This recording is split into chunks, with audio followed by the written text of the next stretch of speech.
Hello everybody, welcome back to the channel. So in today's video, we are going to be talking about the recent updates regarding Dembele, Raphinha, and lastly, Kounde. These are three players that I know many are interested to know just what is going on with these three players. There is so much that we do have to discuss. It is going to be a very important video and I hope you guys do enjoy it. So let's get to it and let's talk about Dembele. So let's get one thing very clear. On June 30th, Dembele would be allowed to leave to any club he does desire. But since January of this year of 2022, he has been having talks with other clubs, right? And in other words, the agent. But it is starting to seem like Dembele and the agent may not even go anywhere. Now, what do I mean by this? It does say here, according to sources within England, that Dembele has not yet received an official offer from PSG and Chelsea. Barcelona are frustrated because the player has not yet told them what are his plans. And so we know, right, that Chelsea and PSG are two teams that are currently trying to rebuild their squad and also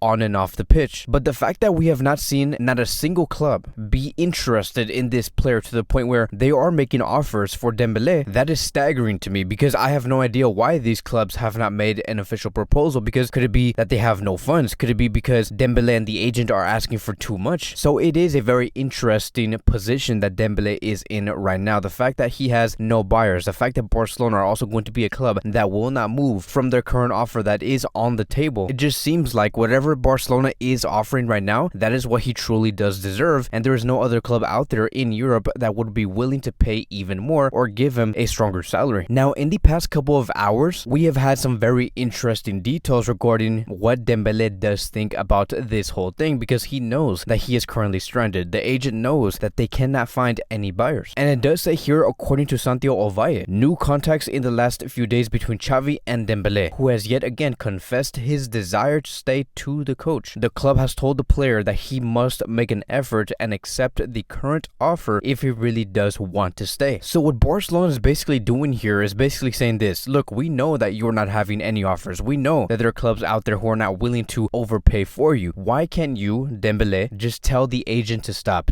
looking for better deals out there? Become the bigger man in this operation and tell the agent what you want to do. That is what Barcelona are basically doing to Dembele. Because if not, Barcelona, Xavi, Joan Laporta, all of these men that work within this club, they're going to be telling Dembele, you either accept the offer that we have already given to you, or if not, then just leave. So things are getting very interesting, my friends. And it does say here, according to Ben Ayad, this is the message coming from Dembele's entourage, which in other words, these are going to be the people that are very close to Dembele. This is what they did say, and I quote, Dembele wants to stay because the coach does love him. The player feels happy in Barcelona and is used to it. He is in his prime years, hence the club's offer should not be far from the other offers that we currently do have. So this is some very bad news when it comes to PSG and Chelsea, because PSG and Chelsea are interested, and the fact that they have yet to make an offer for Dembele and to the agent, it's really starting to seem like the agent and Dembele are really just looking back and saying, let's just stay at Barcelona, because what's currently going on right now, it is not working out. So it's so crazy to me to see this, to see that the agent was trying to do a certain thing, but for all of this to just fail in this way, it's so crazy, right? I'm not here to like say, ha, I told you so. I told you, whoever this agent is, Sissoko, to not do what you're doing because you're just going to end up in the dirt. I'm not trying to say that. I'm not trying to be disrespectful to anybody, but you get what you put out. Like, this must be extremely embarrassing. The fact that this man here has tried so hard to move his player away from this club only because he believed that he deserved to get paid better, to have the bigger commission, only for you to just end up in the same place and for Barcelona to say, ha, I told you not to do anything but to accept the deal that we do have, because then you're just going to be hitting a wall. And so everything does indicate that the first option for Barcelona when it comes to the front three and what they want that front three to look like, it is going to be Ansu, Lewandowski, and Dembele, right? Even I do say that that is my preferred front three and what I want to see go up against the best teams in the world next season. Ansu, Lewandowski, and Dembele. And if not, the second option, it is going to be Raphinha, which is Ansu, Lewandowski, and Raphinha. And one last thing I do want to give very clear when it comes to this, right? Many of you guys might be thinking, why is Barcelona so hell-bent and so kind to Dembele? Like, why is Barcelona always waiting for this player and always open to receive a response from Dembele? They should just forget about him. Well, here's the thing. I don't think that what Barcelona is doing is so kind to this player. Like, they're not hell-bent for Dembele. Because if they really wanted Dembele and they were willing to like be on their knees and beg for Dembele to stay, we probably would have seen Barcelona raise their offer and call Dembele and say, hey, come back to the offices. We have a better contract offer for you. That is what you call being on your knees and begging for a player. Barcelona right now are not doing any of that. What they're doing right now is like saying, okay, here's the offer. If you want to go talk to any other clubs, go do that. Do whatever you want. But you're not going to be getting a better offer than this one. And that is the correct attitude to have. So whatever does happen regarding Dembele's operation and his move to any club within these next 2 or 3 weeks, we are going to be talking about it here in this YouTube channel. Now moving on towards the next topic of today, and let's talk about Raphinha, because yesterday there was a photo that did emerge into the media where we did see Eto'o, Joan Laporta, and Deco in the same table. And many have speculated, okay, could this be a meeting where they want to complete the operation of Raphinha? Because Deco, who is the agent of Raphinha, he is the key to unlock this operation. He is working very closely with the executives of Barcelona and Joan Laporta. So something must be going on beneath the table, which is why we are seeing these three men together in this picture. And keep in mind, Barcelona have set everything up in terms of like their offers for every player in a way where they want to keep both Raphinha and Dembele in the next season. Like the renewal of Dembele and the type of numbers they have placed out is very based on trying to keep both, right? And having both Raphinha and Dembele. That is something that I want all of us to remember, because a few months ago, Barcelona's main idea was for them to have two very strong choices on the right wing, which is again Raphinha and Dembele. And the whole idea was for Raphinha to arrive at Barcelona regardless if Dembele does renew or not. And if you guys are saying, oh, that's too much, Kevin, like why would Barcelona have Raphinha and Dembele? They both need to see a lot of minutes. But Xavi does have different ideas. Like his whole idea on how he wants to set up this squad for next season is to have two very good players in every position. He wants to see Joao Piqué and Eric Garcia fight for a position that Kounde is in. He wants to see Bernardo Silva fight for a position within the midfield and take away Gavi, or Gavi taking away Bernardo Silva's position, or Kessie trying to take away Pedri's position. He wants to see Ferran Torres try and take away the position and the minutes away from Ansu Fati. And that is the way, my friends. Like, this is the way. We want to have trouble trying to understand what is the best possible starting 11 for next season, because we want to have many great players in every position. So when it comes to the latest regarding Raphinha and his preferred destinations, it does say here, according to David Ornstein, Barcelona is Raphinha's preferred destination, and at second comes Chelsea and then Arsenal. Arsenal have made a bid for Raphinha, but it is likely to be rejected as it does not match what Leeds are asking for. And in other words, Leeds are asking for around 55 to 60 million euros. We have also seen Tottenham become very interested in Raphinha, but Raphinha doesn't consider them as his first choice option either. So now moving on towards the last topic of today, and we are going to be talking about Jules Kounde. And this is going to be some very surprising and exciting news for many of you guys here, because it does say here, according to Helena Condis, there has been talks that have now officially begun between Barcelona and Sevilla for Kounde. There are open negotiations to see whether it is possible for the parties to bring in their positions closer. So before, there were no contacts between Barcelona and Sevilla. Can you believe it? The fact that Barcelona have finally made their first move and have made their first contacts with Sevilla, that is a very big step, because I would have never thought that Barcelona would be in a position to be in negotiations with Kounde. And if you guys are wondering, why hasn't Barcelona made an offer? And so it does say here, according to Helena Condis, Barcelona currently doesn't want to pay the 60 million euros for Kounde. They hope to bring down Sevilla's asking price. There is still no offer either, because the levers must be activated first. So two things coming away from this report. Point number one, Barcelona will fight to pay around maybe 45 to 55 million euros, but not 60 million euros. I don't know how this is going to work out, because we know that Chelsea are going to be coming in with a lot of fire. They're going to be coming in with a very, very big offer for both the club, Sevilla, and also the player itself in terms of the salary. And also Sevilla have made it very clear they do not want to have any players included in this operation. And so if Barcelona think that they can pull off a 45 million euro move plus Lenglet, or maybe plus somebody else like Riqui Puig, Sevilla would say, no, we only want cash. And then point number two is, yes, the levers have been approved, but they have not been executed yet. There still needs to be a final meeting for Barcelona to say, okay, everything has been approved, let's inject this money back into this club. And the moment that does happen, we should expect Barcelona to immediately try and move for different players out there in Europe. For example, in this case, Kounde and also